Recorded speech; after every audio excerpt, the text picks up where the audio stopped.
भाई कंफर्म हो गया कि नरेंद्र मोदी सरकार एक युवा विरोधी और गरीब विरोधी सरकार है। अभी बेचारे टिकटॉकर का विधवा विलाप खत्म भी नहीं हुआ था कि नरेंद्र मोदी ने डिजिटल सर्जिकल स्ट्राइक 2.0 कर दी है।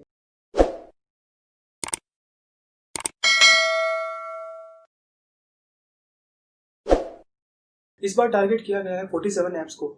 इनकी ऑफिशियल लिस्ट जारी नहीं की गई है, लेकिन इनमें से बहुत सारे ऐप पिछली बार बैन किए गए ऐप्स के ही क्लोन हैं, जैसे टिकटॉक का टिकटॉक लाइट, यूसी ब्राउजर का यूसी ब्राउजर लाइट। इनको भी सिक्योरिटी को ध्यान में रखकर बैन किया गया है। वैसे इनमें से कुछ ऐप सिंगापुर बेस्ड ऐप है, लेकिन फिर भी उनका सर्वर चाइना में होने के कारण वो भी लपेटे में आ गए हैं। इन 47 ऐप्स के अलावा सरकार ने 200 और ऐप्स को अपने निगरानी में रखा है। इन 47 ऐप्स को बैन करना बिल्कुल वैसा ही है जैसे सरदार खान किसी को मार कर चेक करता है कि देख देख मरा कि नहीं, फिर आखिरी छुरा घोंप कर मौत कंफर्म कर देता है।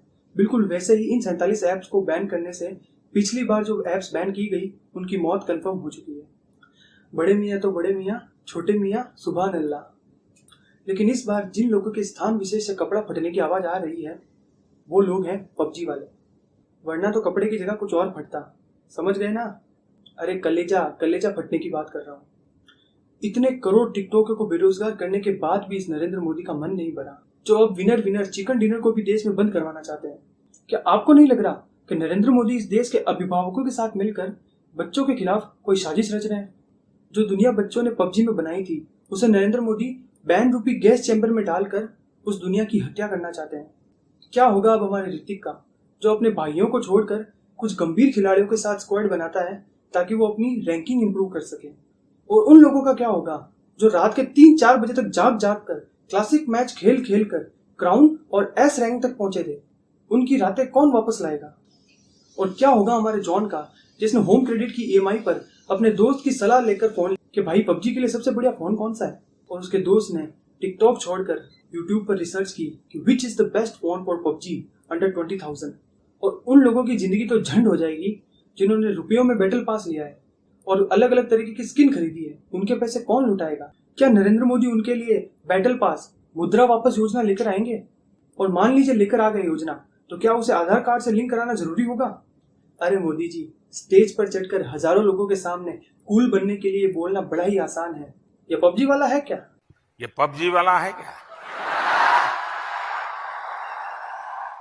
लेकिन एक बार पबजी इंस्टॉल करके कॉन्कर रैंक तक आकर तो दिखाओ।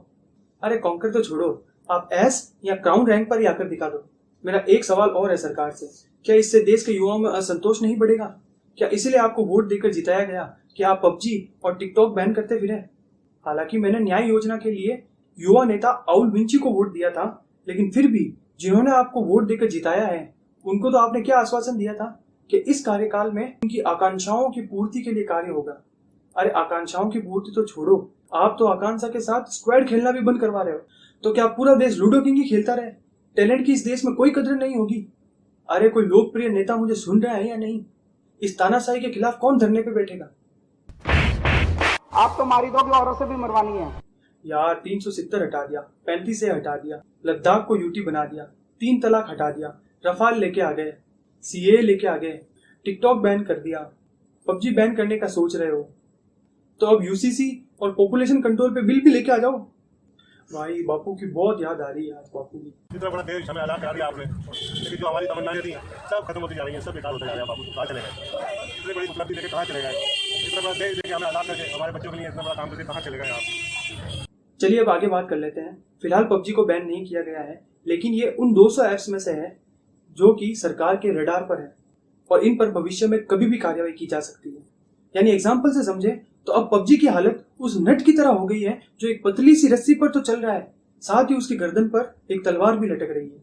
बेचारे टिकटॉकियों और पबजी वालों की ऐसी हालत हुई है ना कि बेचारे कंफ्यूज हो गए हैं कि सांस कहां से लें और डकार कहां से मारें। तो जो चीन ने अपना रिएक्शन दिया वो भी मैं आपको बता देता हूँ।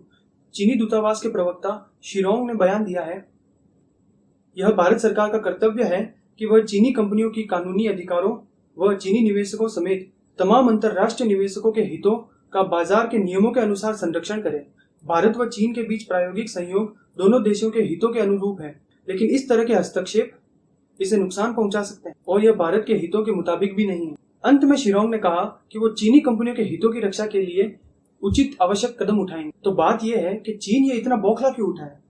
इसका कारण यह है कि भारत के इस फैसले के बाद जो छोटे छोटे देश है, बाकी सारे छोटे और बड़े दोनों ही, जिनमें ये सुगबुगाहट चल रही है कि इन ऐप्स को बैन करें या ना करें, क्योंकि वो चीन के जंजालों में इस तरीके से फंसे हुए हैं कि उनको समझ में नहीं आ रहा कि वो इनका विरोध करें या नहीं।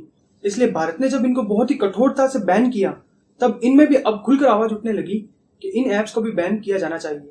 उदाहरण के लिए आप अमेरिका में देख लीजिए, अमेरिका में टिकटॉक को बैन करने की बहुत तेज आवाजें उठने लगी हैं। इसका मैंने एक वीडियो दिया है, उसमें मैंने आपको डिटेल में बताया कि ये टिकटॉक अमेरिका में क्या क्या कर रहा है।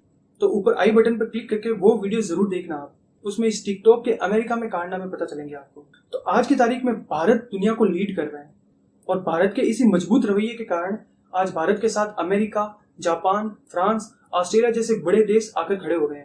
तो दोस्तों, इस वीडियो में इतना ही। आपको जानकारी अच्छी लगी हो तो प्लीज चैनल को सब्सक्राइब कीजिए, हमारे वीडियोस को दूसरों के साथ भी शेयर कीजिए, लाइक कीजिए और प्लीज बेल को ऑल पर सेलेक्ट कीजिए ताकि आपको सारे नोटिफिकेशन मिल सके। बने रहिए हमारे साथ। ये वीडियो देखने के लिए बहुत बहुत आभार।